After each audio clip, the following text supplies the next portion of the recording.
You're listening to the Energy is Love podcast. Steph, are you ready? Wait, what is it? To party. Yeah. Is that what it says? Are you ready to rumble? Are you ready to party? It depends on what you're talking about. Are you talking about the announcer guy, or are you talking about the movie Bridesmaids? I was talking about all of those things, well, and neither of go. those things. Your brain's so fascinating to me. Well, thank you. I'm not sure if you meant that as a compliment, but I take it as one. So if you haven't listened to last week's episode, part one of this, what are we calling it? Communications where it's at, right? Go back and listen to that episode. And Function. Basically what happened last week was we had a bunch of information that we wanted to share and kind of get into. And then in like true you and me fashion, we went down some other rabbit hole that was really, really good. A rabbit hole. Yeah. Okay. We talked a lot about the importance of like not placing your responsibility when it comes to healing outwards and onto your partner and your kids and everybody else, right? By the play. A vulnerable moment. We had a couple of vulnerable moments. Let's hope that we don't have any this episode. Right? No vulnerability here, people. Facts.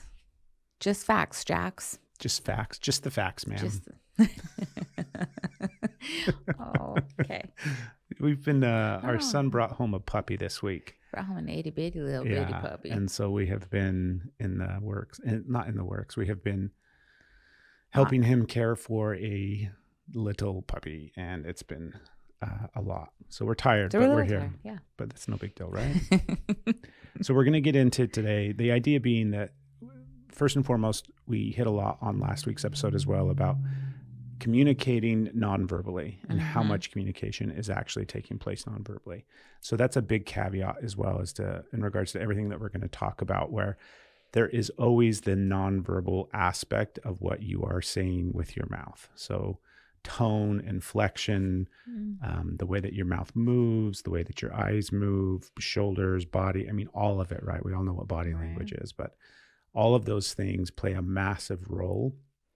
And I would say that it's something that you have to seriously incorporate into the practice of learning how to communicate with each other. Like if you're just trying to communicate verbally, like, hey, we really need to improve our communication skills, right? Nonverbal communication needs to be at the very top of the list. And you can just look at it like, do you have defensive body language? Do you have aggressive body language? Do you have like completely checked out and not even in the same area, not in the like that? Figure out that word that I'm trying to say. Do you have that kind of body language?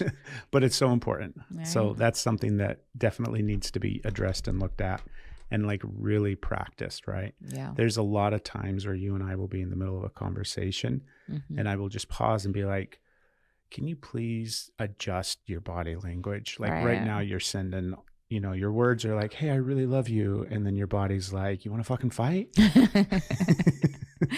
And it's funny. It's like you're usually communicating something that maybe you're not actually feeling inside because like that, a lot of times you feel like you've worded things of like, you feel like I'm just like so angry at you or I can't stand you at the moment. And I'm wrapped up.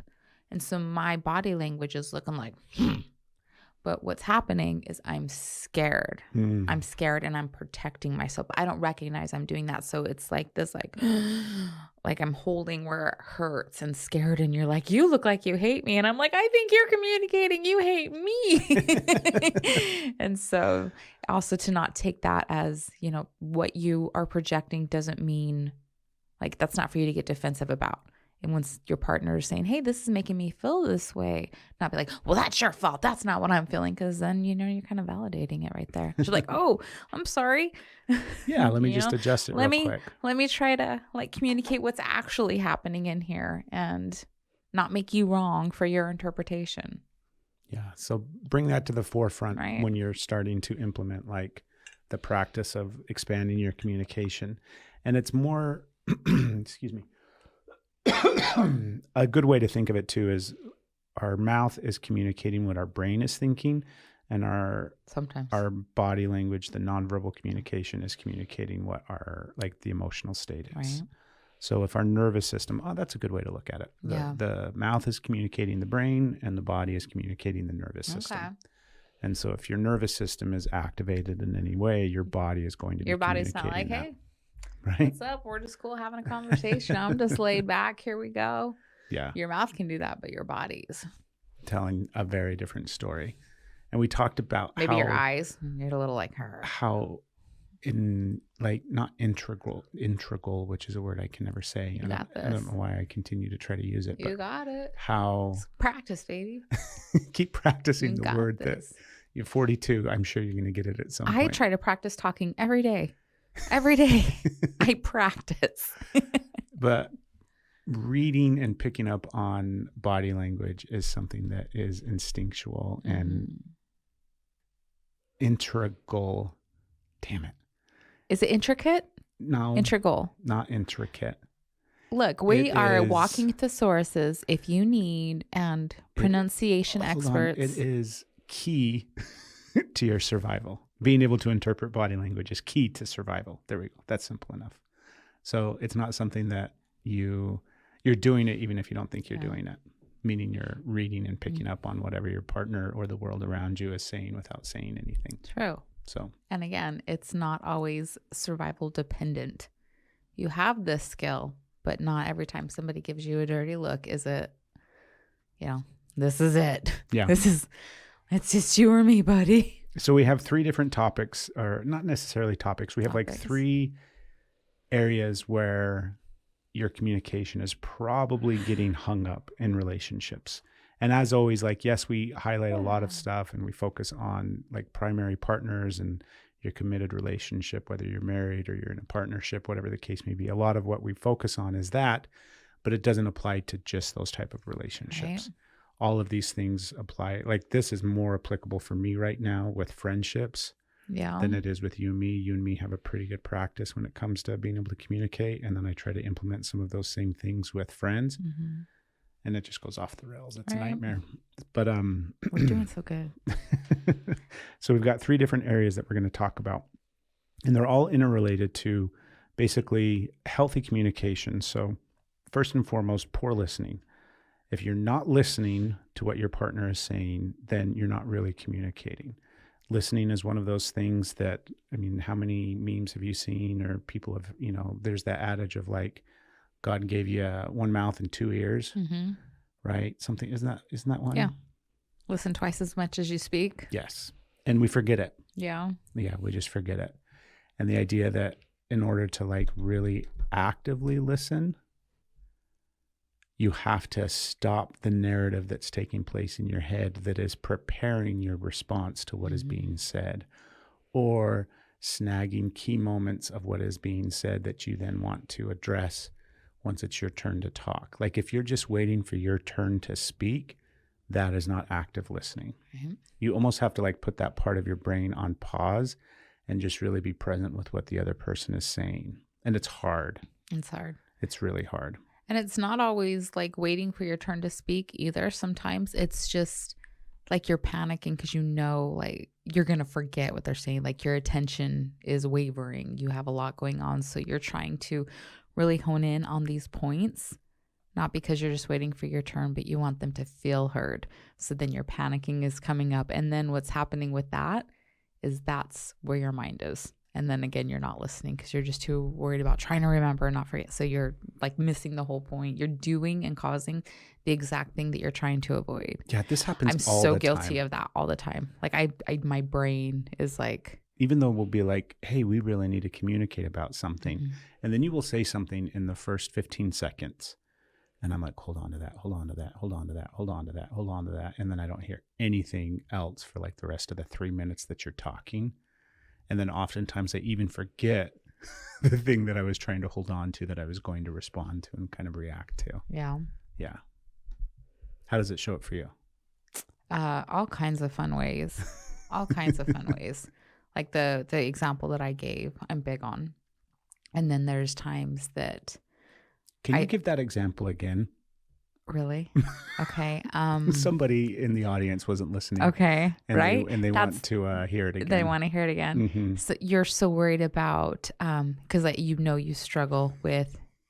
I'm so sorry. It's perfect. It fits perfectly. You struggle with like that when somebody's having the conversation, your attention. So maybe you have ADHD, trauma brain, however, you struggle with it. So you're focusing really hard on what they're saying. You're like, and I'm paying attention. I'm paying attention.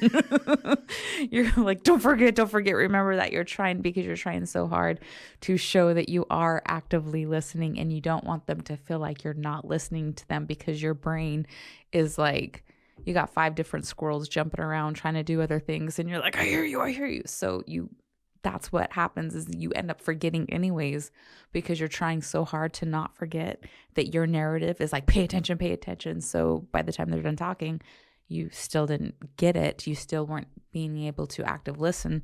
You were just trying to tell yourself to listen, but that's the only thing you can really grab. And there's I don't know if it's an NLP trick. That's where I learned it. I don't know if it's like just a trick that's out there, but one of the things that I do, because like even like when you like really watch their mouths and you have that, sometimes I get so focused on like the way you move your mouth that I can no longer hear you. I'm just watching the way you move. Granted, I'm like a big fan of your mouth. You have like a really, really handsome, really like, I love your mouth. I love the way you move your smile, and then it lights up and you just smile. So there's times I'm just like, oh my God, he's so beautiful. And the next thing you know, so I get distracted. Eyes up here, baby. Eyes up right? here. I get distracted. So I get distracted with patterns and the way like people move their mouth too. So then I'm not listening as much.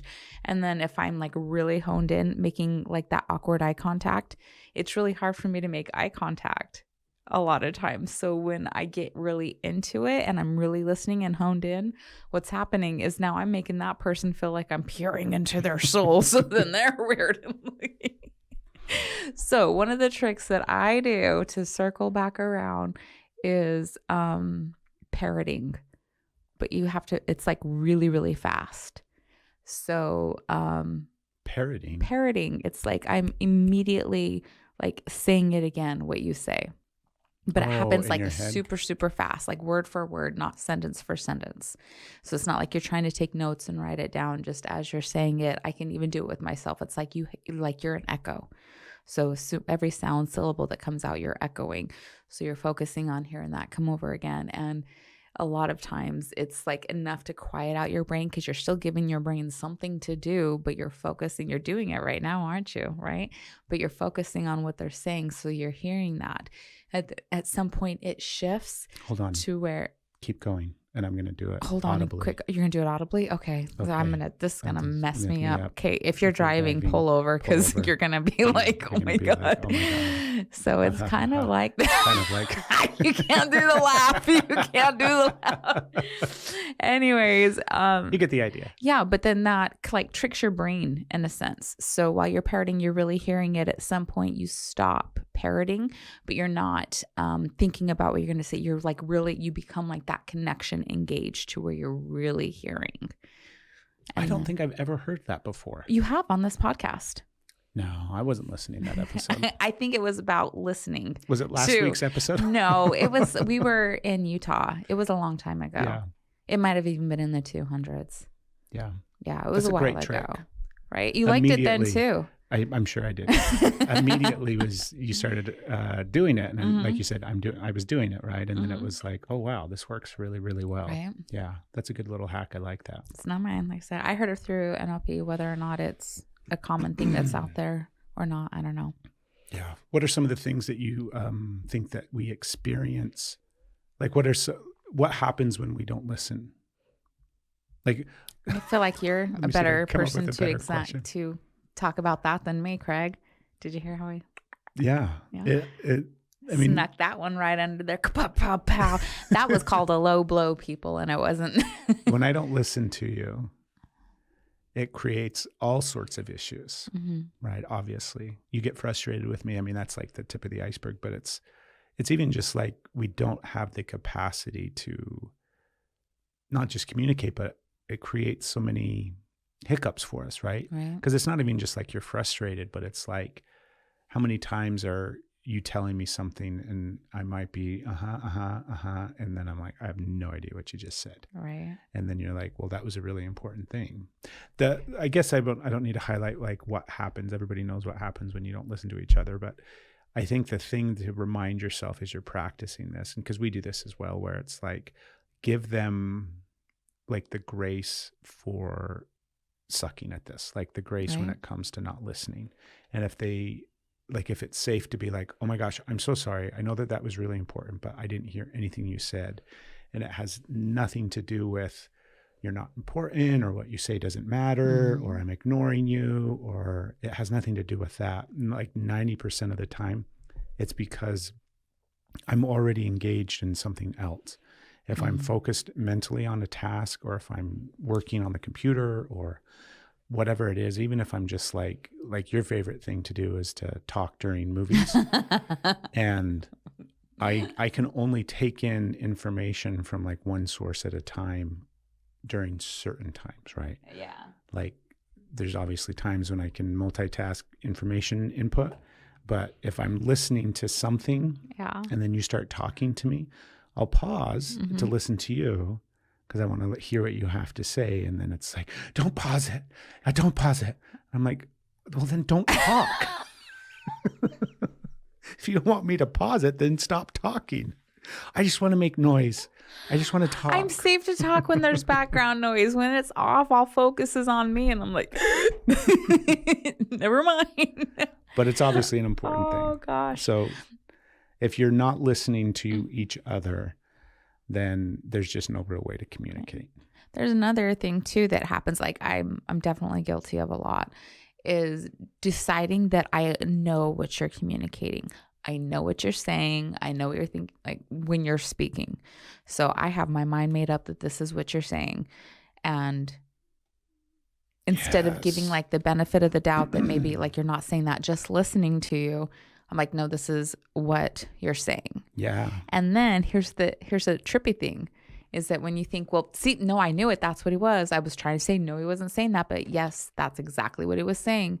You fulfill, like your mind will pick what you have already decided and find ways to validate that.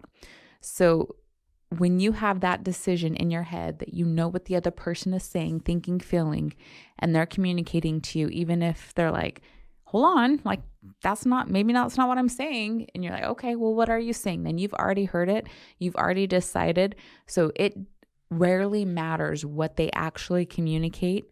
You still hear it come across that way. And you've just said like, nope, that's exactly what I thought it was.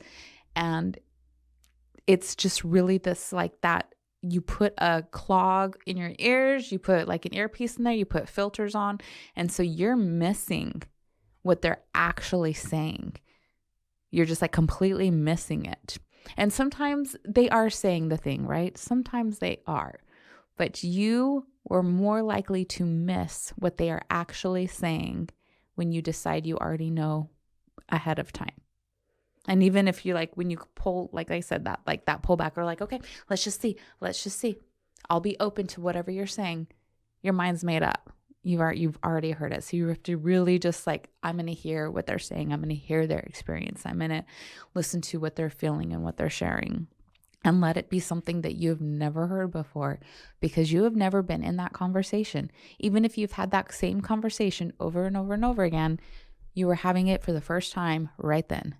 That is a new moment. That moment has never happened, and you are having it for the first time. So really listen with a first-time experience so you can have more of a chance of hearing them, and then they can have more of a chance of hearing you, because the way you respond isn't going to fit if you've decided it's something else and you're coming across with, this is what I heard, that causes misunderstandings, misinterpretations, misapplications, and all sorts of problems. All sorts of things. I was going to say something like chaos, but anyways. Destruction. It's the boom, boom. sound effects. This weekend. We really have great sound effects.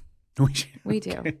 One more thing on listening. I realized that another thing that we do that's really beneficial. What do we do? Is we will clarify at times. Like if you come to me and you start talking, or you say, hey, I have got, I'll pause whatever it is that I'm doing. And I'm like, do you need all of my attention right now? That's so good. Yes. Or like, are we good with like an 80-20 split, right? Because I'm like, or even 50-50. Like if you are okay, if this is a conversation that doesn't require my full attention and you just want to talk, and I'm not saying like, if you just want to sit over there and talk, then yeah, I'll half-ass listen to you.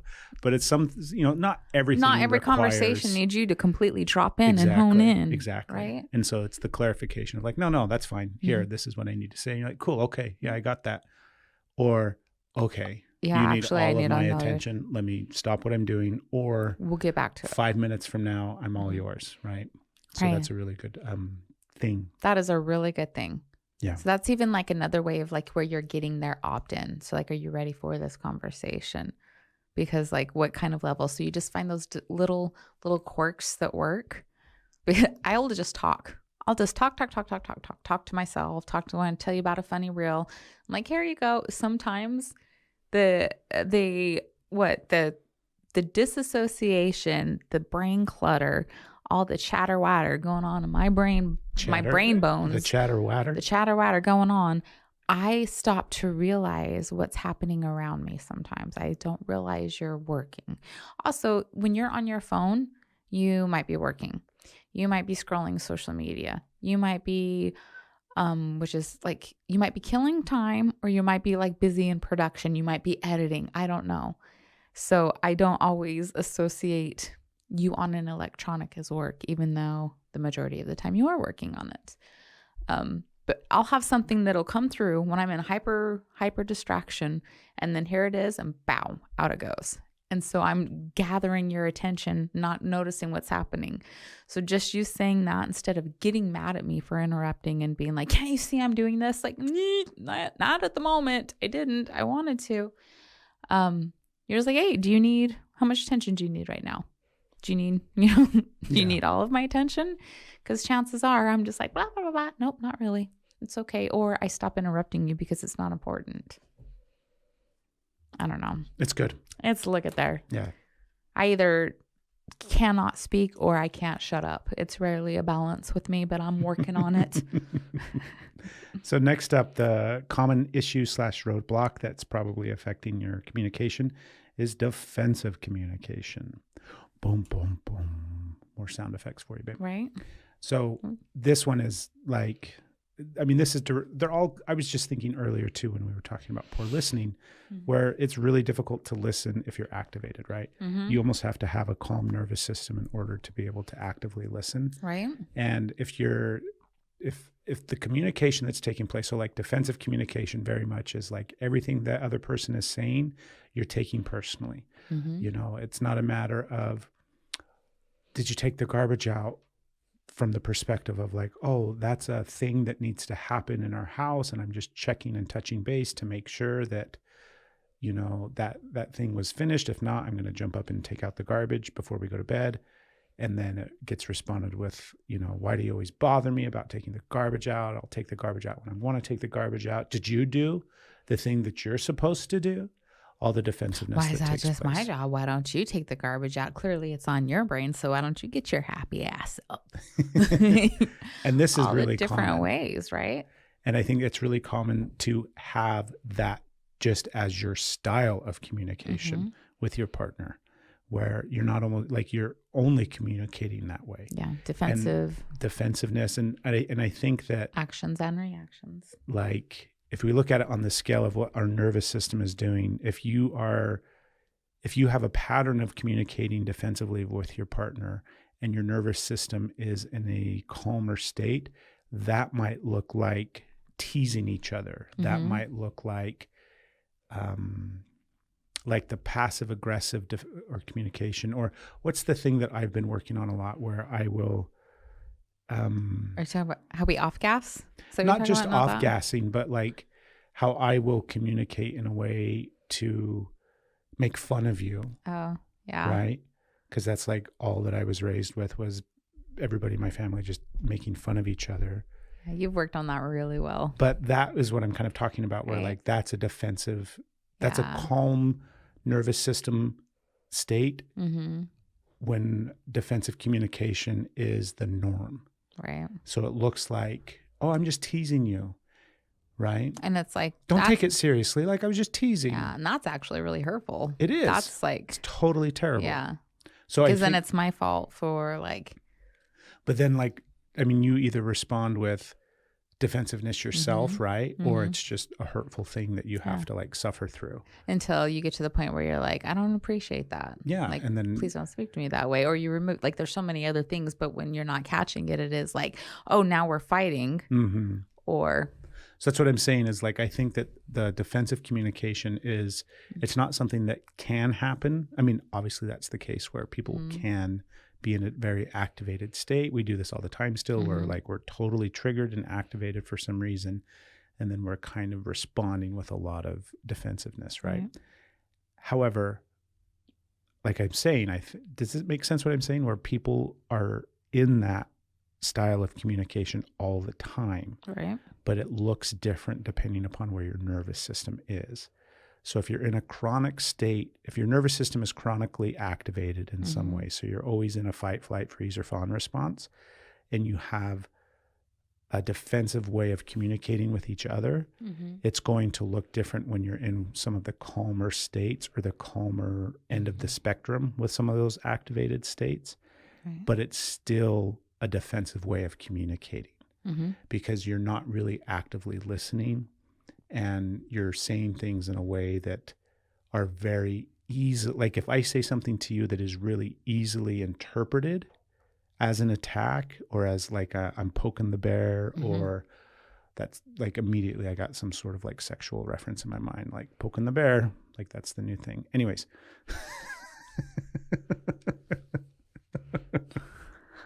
Okay, stay on topic, Steph. Stop squirreling out into other things. I'm not. You're right. See, That's a perfect example. I know, right? I'm like, oh, that's me. I totally got defensive, right? Right there is a perfect example. Follow me for more tips on how to defensive communicate. I was passively defensively communicating to you. And then I got defensive. Right? Look at us just fucking modeling You're the things that we're talking welcome. about. We planned that, people. We spent 3 hours planning that right there, and we acted it out perfectly. Right. So I think that makes sense. I think so. Now, and if you're defensive, then if you are also in that defensive communication, then you respond back like with defensiveness, defensive, as opposed to if you have that like self, like connection, that self energy, then the defensiveness isn't coming back. It's a healthy boundary. It's a like, I don't feel comfortable when you say that to me, or maybe that's too hard. But again, if you're like in that self energy, those boundaries are a little bit easier. So that's practicing. Like that doesn't feel good when you say that. I know you think you're joking, but it's actually making me feel bad. You know, so you don't participate in it in that level. You're not getting defensive. You're not taking it personally. You're just able to clearly communicate that is actually like, without, you always do this. You always make fun of me. You always make me feel like crap. See, now I'm responding defensively as opposed to, hey, I don't like how that makes me feel. Yeah. So. Yeah. And that's a hard cycle to break out of. Like me, what? I'm just sitting here. I'm like, what's your bear reference? Is it like Fuzzy Wuzzy was a bear? Like, like what part of that is like poking the bear? I'm trying to see how that's. I'm so stuck on the visual. I'm like, I don't feel like that's a sexual reference. All the different sexual innuendo terms and phrases that get created out over space and time and history. So I wasn't referring in the moment to anything sexual innuendo-y. That's what it's. Then you heard it. It was strictly poking the bear, right? Like you're gonna. Like you can't listen when you get squirreled. You're trying to aggravate the other person by kind of poking at them and get a reaction from them. Right. So that's you love poking the bear. That's the way that I was referring to it. Okay, but then were like, my squirrely brain thought that's a funny way to reference sex. I don't think so. I don't think for the receiver. They're like, what are you implying? Like, I'm like, bear's my power animal. I love it. Also, I don't want to be referred to it that way. I'm like, yeah, it's not a good one. I didn't personally feel like we're not hashtagging it and putting it on a t-shirt. Poking the bear. Like, no, I did.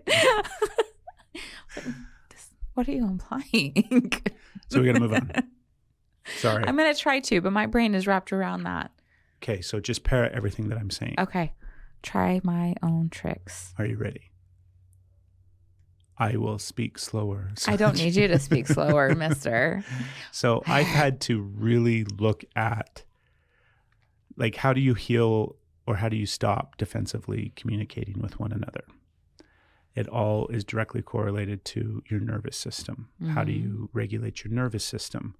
Well, you have to start recognizing what activates your nervous system. And if you are in a chronic, what do they call that? Like not chronic, but the CPTSD. Complex. Yeah. Which is also a chronic. So yeah. So if you've had copious amounts of trauma, or you're continually in an activated state, looking at what activates your nervous system is really challenging because your nervous system is always everything activated. Everything. Right? Absolutely everything. So then what it becomes is really trying to start implementing ways of relaxing your nervous system. Which is where it actually feels the worst. Yeah. When you're in that complex, the activation, your nervous system always being activated is almost your calm state, even though you're not calm. It's like nothing is online the way it should be, but that's where it's like almost easier. Mm-hmm. The calmer is like panic. Yeah. Everything's coming back online and you don't know what to do with it. So if you feel like you might be stuck in this like pattern of defensively communicating back and forth with each other, yes, you can try to practice actively listening. You can try to practice communicating differently, and you should, right? But the real key is you have to go inside and recognize what your nervous system is actually doing, because the defensiveness comes from the activation. And so if you're just trying to address the defensiveness without healing the activation part of it, then the pattern's just going to repeat. It's going to be like, I am communicating to you calmly. Can't you see? Right. That just becomes like, fine, I will try to say it differently. I am feeling very angry right now. I feel like we're like reading back an exact conversation that we've had. Another little trick that you can do with that too is like when nobody else is around, so you don't have to try and work on listening skills, just do a little bit of mindfulness. And like, I'm not saying you have to get in and do your super like yogi meditation here to where you're in your transcendental and you can just like rock it. Like focus on a pin, like just bringing awareness and describing the pin. I have a pin in my hand, so that's where I went with first. Like looking at how many parts does that have a lid, just really coming through and analyzing everything of the pin. You're looking at the texture and feeling it in your hands. Is there different colors? How does like the writing feel? And just like as detailed as you can get, like really starting to like there's like the ridge on the end and feeling it, tracing your fingers around the different textures of it. Just focusing 100% on that thing, whether you have an orange and you're going to like, I love that. You would always do that reference of peeling an orange and smelling an orange and like feeling the skin start to like pull away and the spray, the essential oil essence of it, like come out and you can smell it and you almost can taste it before you even like start to eat it. You can even close your eyes and visualize what the steps that you would do on peeling an orange, eating an orange. And you're taking your body and putting it in a calm state, a mindful state without having to throw it in that panic, without sitting here, with your Gaia mantra on, trying to meditate and let the thoughts pass by like clouds, which, I love, but sometimes that's just impossible. So you're just taking that moment. And the more practice with that is allowing your body the ability to get comfortable in calmness, to get comfortable in presence and in regulation, so that when you are trying to active listen and you are trying to keep your body online, it's starting to learn how to do that and that it is safe. I like it. Did I? Okay. Very good. Okay. Oranges. So the last orange pins.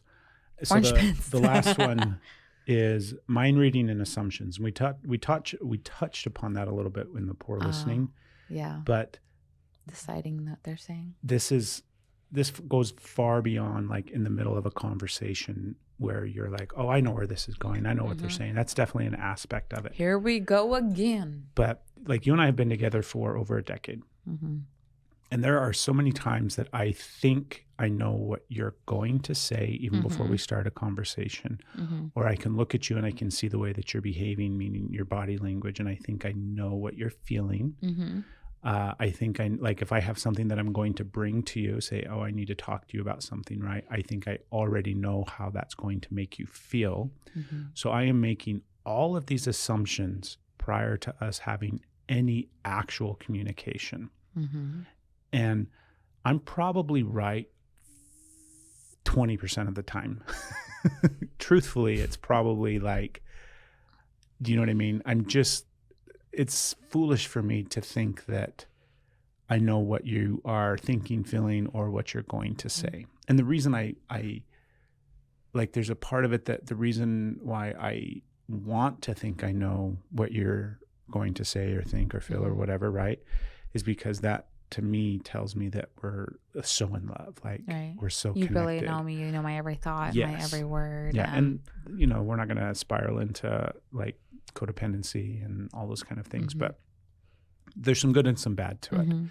But the idea is really bringing awareness to how that might be the case that I'm right, but I have to set that aside as a second or third or fourth thing on the list. And I really just need to show up and listen and really drop in and hear what it is that you're trying to say and communicate to me, even if I already feel like I know what's happening.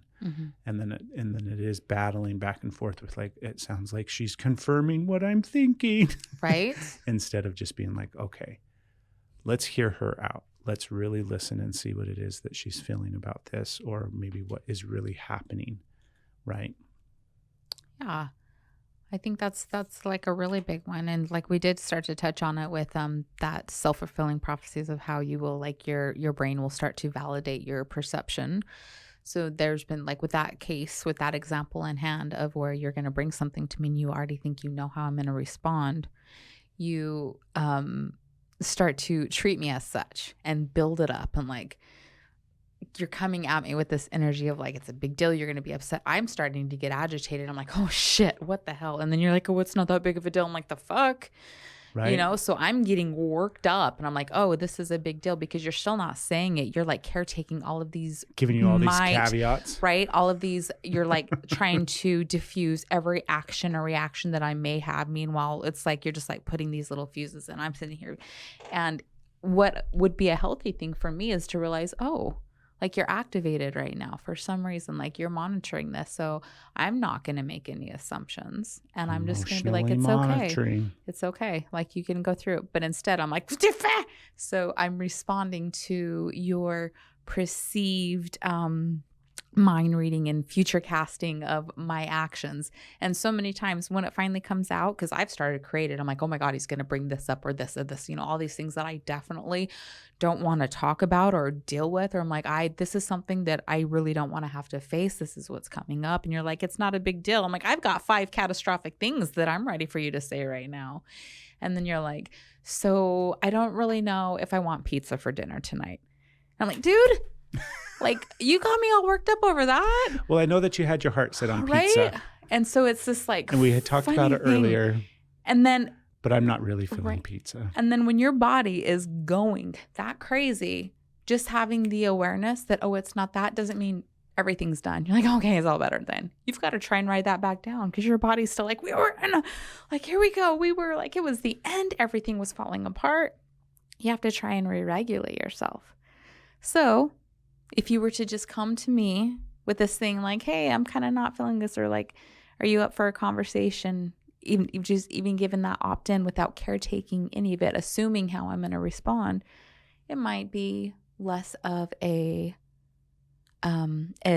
activated, difficult conversation. And on the flip side, if I would just recognize activation and not try and mind read everything that you're about to bring up, and then allow myself to sit there and work up into a frenzy to where I'm like a cat on the ceiling, claws in and just like scared to death of what you're about to say, then we wouldn't have that complete, activated, very difficult conversation when it was a simple conversation. Right. But we're so scared to bring anything that might cause conflict, rock the boat, make some waves, all of the things, because we got conditioned at a young age that if we did that, we lost love.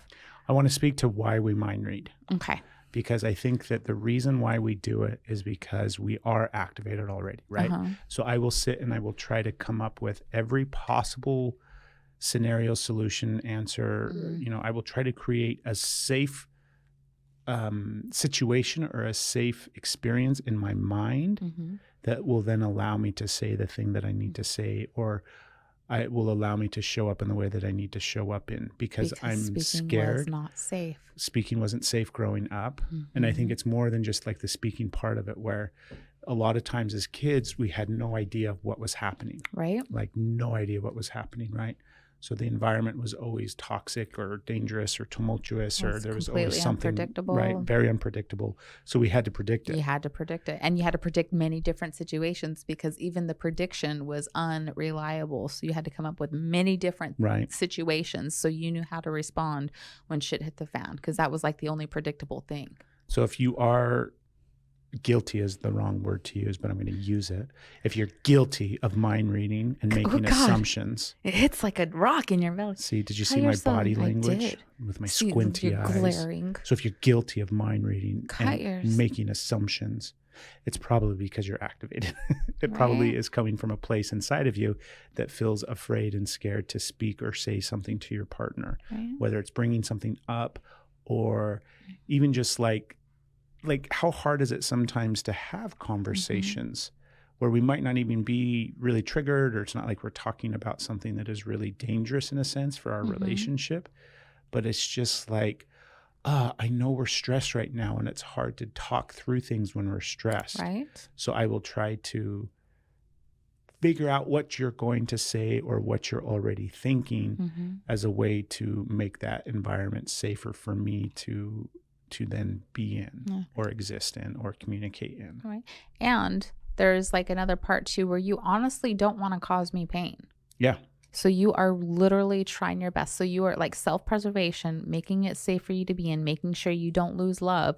Because if I like come through, judge you, or you hurt me, or I'm upset, then I'm going to take my love away, is what it feels like. So it all does come back to like that self-preservation. But it doesn't also like detract from the fact that you genuinely don't want to hurt me. Yeah. So you don't want to lose my love and you don't want to hurt me. So you're going to make this as safe for both of us as possible.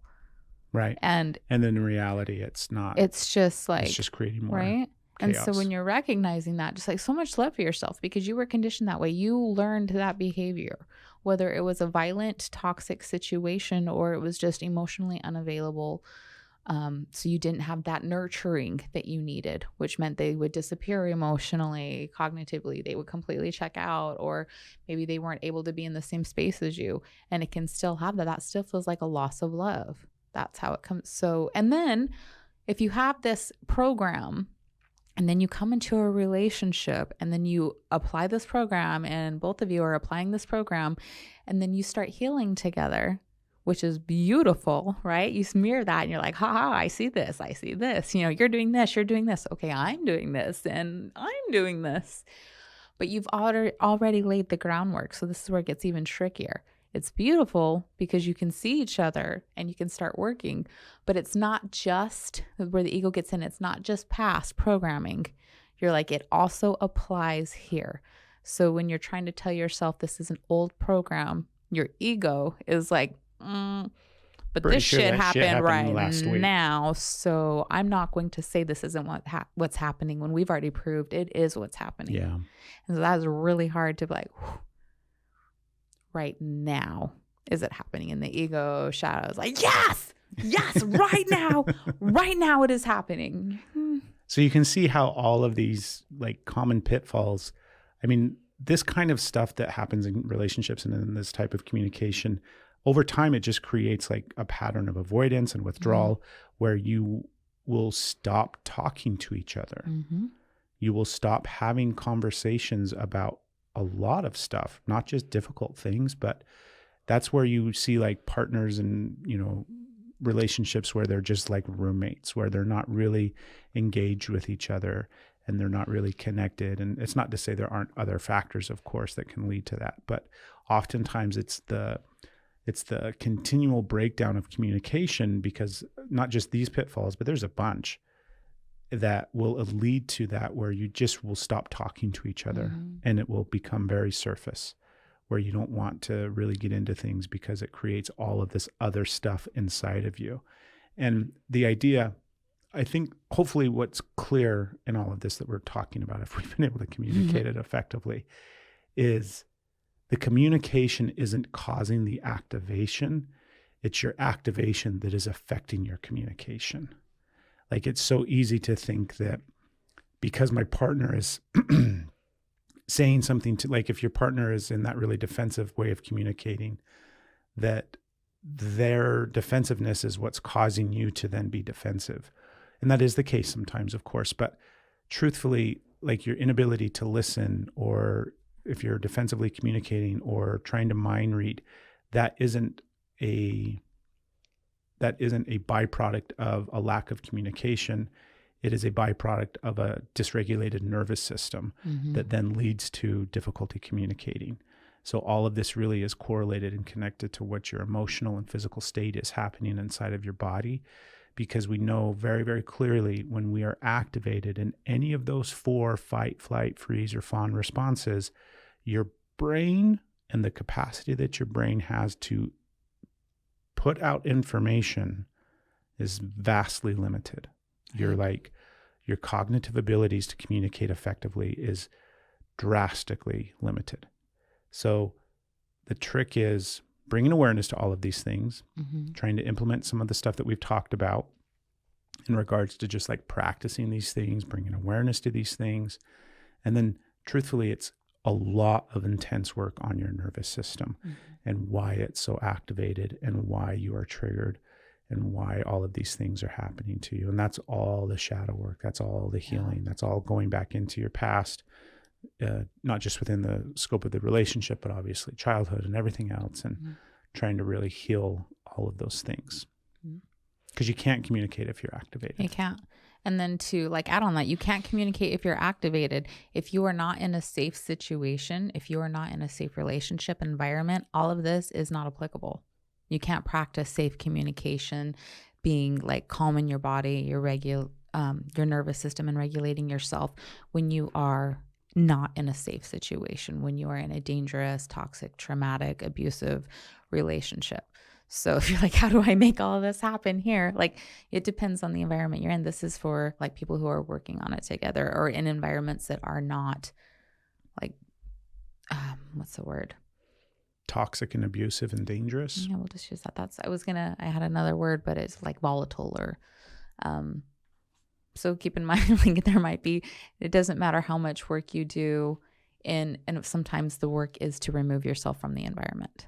And that is just the way it goes. That's the way it goes. I was going to say that is it's completely profound too, if you're in that space. And like, that's just not like, oh, just remove yourself from the environment. This is not the podcast about that, but that is not a light topic, and it is not an easy action. It is, I don't have the words for it right now. Yeah. It's very, very challenging. So again, you cannot do it unless you are in a safe place. Yes. Thank you. Actually, that was my thank you sound that I used before we wrap. And we're not finished. We're not is there anything else you want to touch upon before we transition into the segment of the podcast where we answer questions? Let's answer a question. Let's do. I'm glad that we got through that. I was a little nervous because we're like, it's so funny that we talked about communication, because it's not to say we suck at it. We're really good at it. We're really good at practicing because we've sucked at it so bad. But it takes us a long time to get something out, right? Sometimes. And I think that has more to do with our neuro-ness than anything else.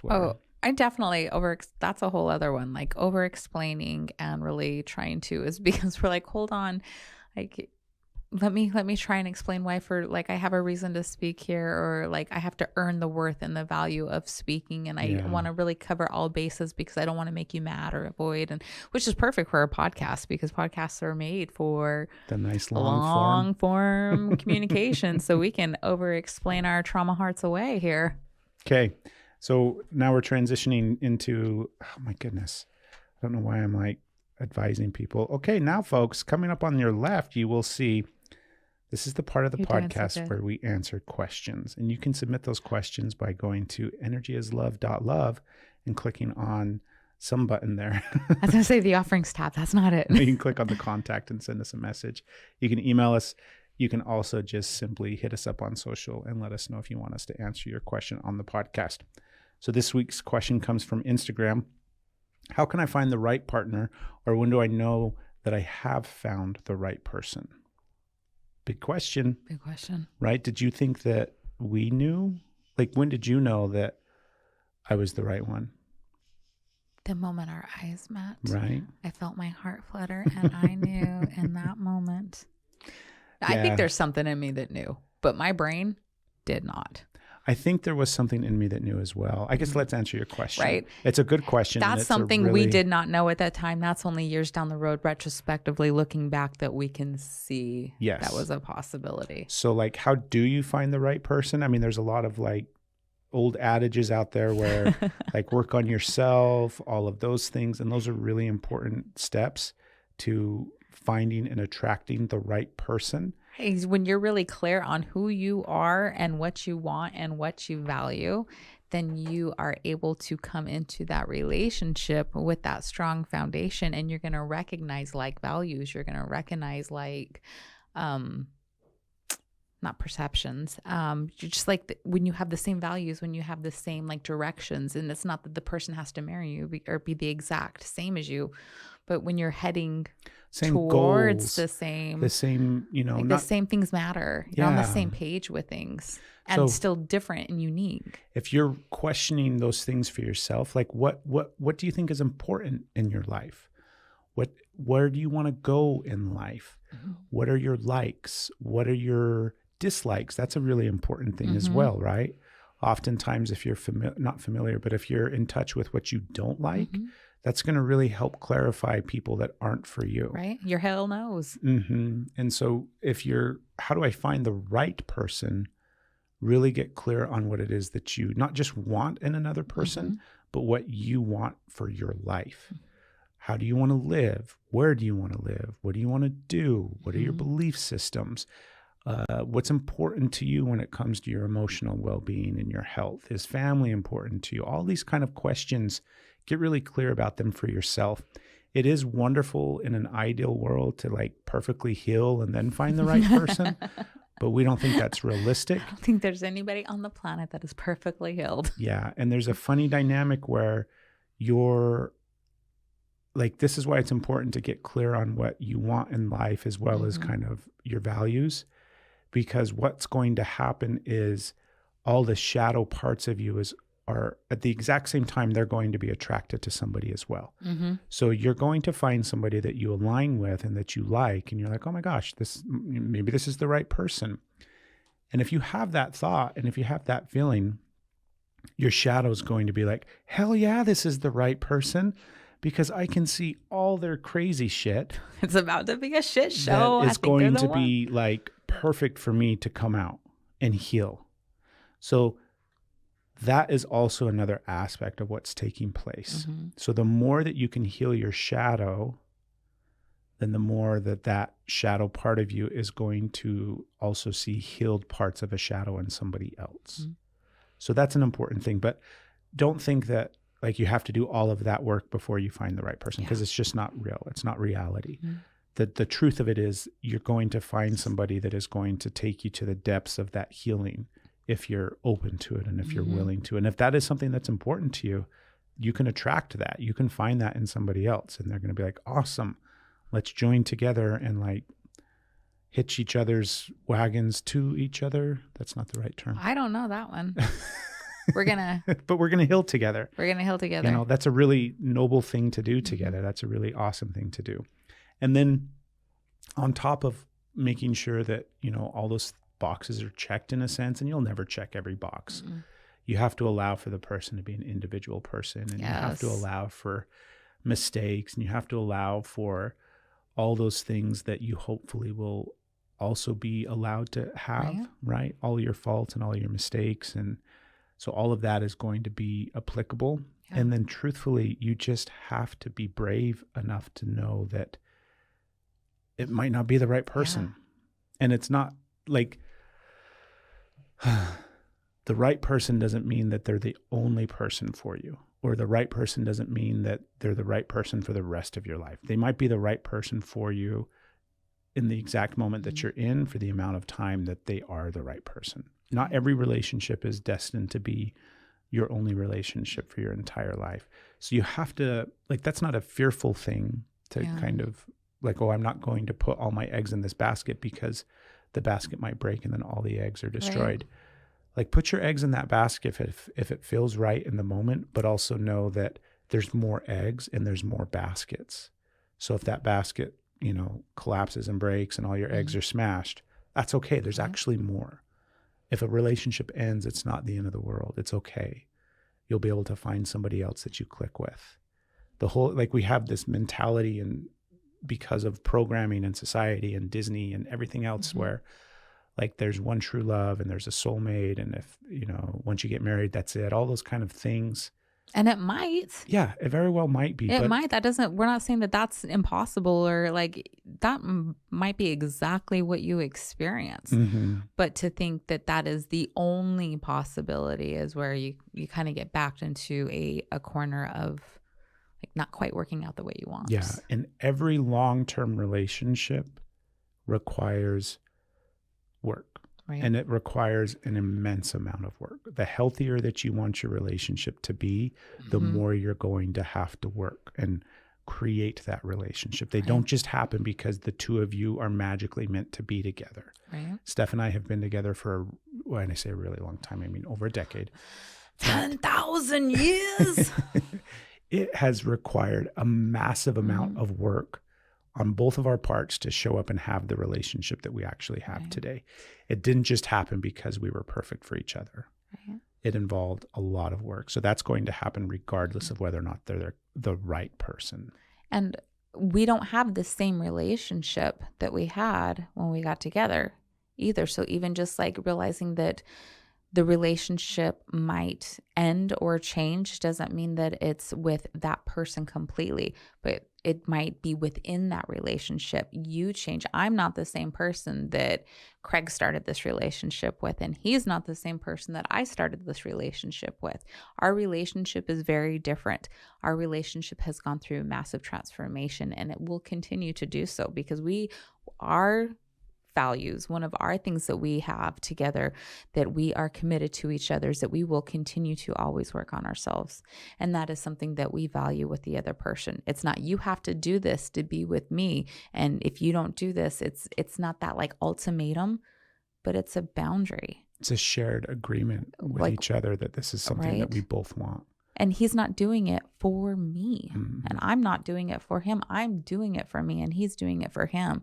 And that works for us in our relationship and the values that we have and how we're coming into this. So it's just an ever transforming thing. You and the relationship are going to continually evolve, and you have to allow for that as well. And it's scary, and it's hard, and it's exciting, and it's exhilarating, and allow yourself to there's nothing if it doesn't scare the hell out of you, it's going to be scary, but it doesn't mean that it's going to it doesn't mean to really push past things that aren't right for you. It doesn't mean to let your values go. It doesn't mean that oh, I'm scared. I don't want to do this because this is hurt. This is triggering all these wounds. There's people that are not meant to be in your space. There are people that are in your space so that you can have that discernment and that self-awareness to not be in that relationship, to get to where you are in life, to really hone in. Your primary relationship is with you. And so really listening to what you need on that. And not every relationship that you are in is a hunker down and we're going to do this. We're going to make this work no matter what, because a lot of times you're just agreeing to chaos and dysfunction. And if that's what you want, then, you get to make that choice. I'm not saying that that's the wrong choice to make, but if that's not what you're looking for, then the ability to release is massive for you. Thank you. Thank you for the question. And again, you can submit those questions anytime by going to our website or just messaging us on social. And we love answering these questions, so keep them coming, please. Also, go to energyislove.love and click on offerings tab and join us next month for the free workshop. It's June 23rd. Come hang out with us. We're going to do an entire hour on emotional monitoring and things that, where it comes from, how it looks, how you heal it, steps that you can take to improve all those kind of things that come up from it. So that free workshop's available now. You can go sign up. And anything else, babe? I think that's it. Okay, everybody. Thank you. Have a beautiful, wonderful day. We got through part 2 of Talkie Talkie.